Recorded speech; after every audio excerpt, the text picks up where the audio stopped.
بسم اللہ الرحمن الرحیم۔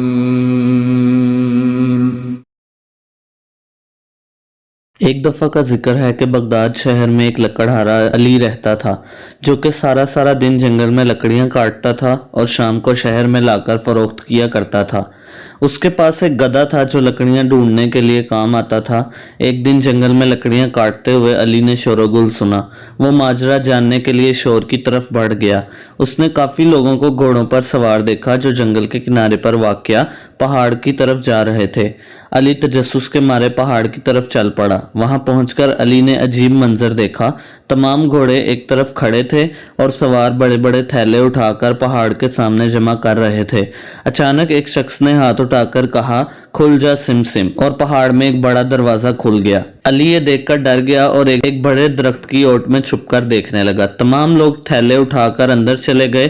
کافی دیر بعد وہ واپس لوٹے اور اسی شخص نے ہاتھ اٹھا کر کہا، بند ہو جا سم سم، اور پہاڑ سے دروازہ یوں غائب ہو گیا جیسے گدھے کے سر سے سینگ۔ وہ سب اپنے اپنے گھوڑوں پر بیٹھ کر روانہ ہو گئے۔ علی وہیں دبکا رہا۔ جب کافی وقت گزر گیا اور وہ لوگ واپس نہیں آئے تو علی نے ڈرتے ڈرتے پہاڑ کی طرف قدم بڑھائے۔ اس نے جو ہی کھل جا سم سم کہا تو پہاڑ میں بڑا دروازہ نمودار ہو گیا۔ علی نے ادھر ادھر دیکھا اور ہمت کر کے دروازے کے اندر چلا گیا۔ وہ ایک ہوادار غار تھا جہاں جواہرات اور اشرفیوں کے تھیلے رکھے ہوئے تھے۔ علی نے اپنی زندگی میں کبھی اتنی دولت نہیں دیکھی تھی اور وہ پریشان و حیران کھڑا رہا۔ اسے اب سمجھ آ گیا تھا کہ یہ لوگ دراصل چور تھے جنہوں نے لوگوں کا مال لوٹ کر یہاں چھپا رکھا تھا۔ علی نے اشرفیوں کا ایک بڑا تھیلا اپنے گدھے پر لادا اور اپنے گھر کی راہ لی۔ اس کی بیوی ڈھیر ساری اشرفیاں دیکھ کر بڑی خوش ہوئی۔ دوسری طرف چوروں کو معلوم ہو گیا کہ ان کی غار میں کوئی داخل ہوا ہے اور اشرفیاں بھی چرا کر لے گیا ہے۔ انہوں نے شہر میں اس چور کی تلاش شروع کر دی۔ علی نے جنگل میں جانا چھوڑ دیا تھا مگر ایک دن اس کا گدھا کھو گیا تو اسے اس کی تلاش میں جنگل کا رخ کرنا ہی پڑا۔ گدھا حسب عادت جنگل میں آ کر چر رہا تھا۔ علی نے اسے ہانکا اور واپس لے کر چل پڑا۔ چوروں کے گروہ کا ایک چور جنگل میں پہرا دے رہا تھا۔ جب اس نے علی کے لباس اور گدھے کو دیکھا تو وہ چونک گیا۔ علی کا لباس بڑا قیمتی تھا۔ اس نے علی کا تعاقب شروع کر دیا۔ علی اس سے بے خبر گدھے کو ہانکتا ہوا گھر پہنچ گیا۔ چور مختلف گلیوں سے گزرتے ہوئے ایک نشان لگاتا آ رہا تھا تاکہ اسے واپسی کا راستہ یاد رہے۔ جب اس نے علی کو ایک گھر میں گھستے دیکھا تو وہ محلے کی نکڑ پر ٹھہر گیا۔ اس نے موقع پا کر علی کے دروازے پر نشان لگایا اور تیزی سے واپس لوٹ گیا۔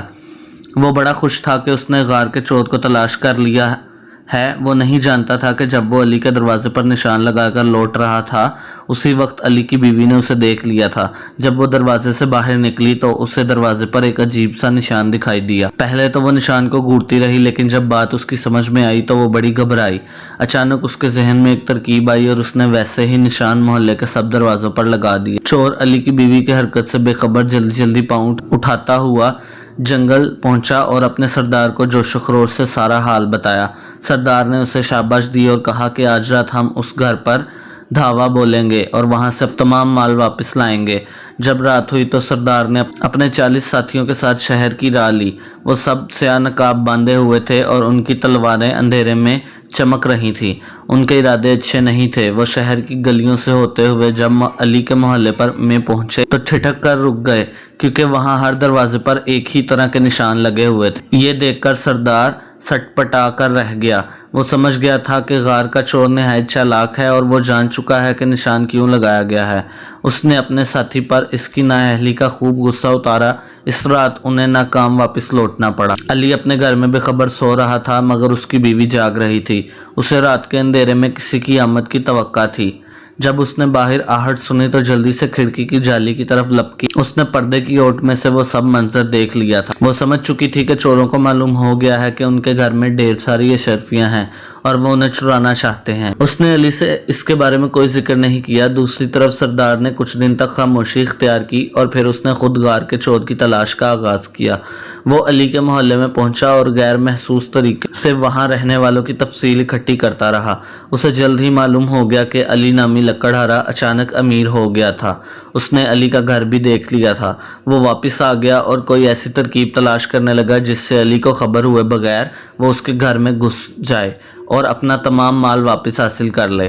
کافی سوچنے کے بعد اس کے ذہن میں ایک ترکیب آئی۔ اس نے بازار سے 40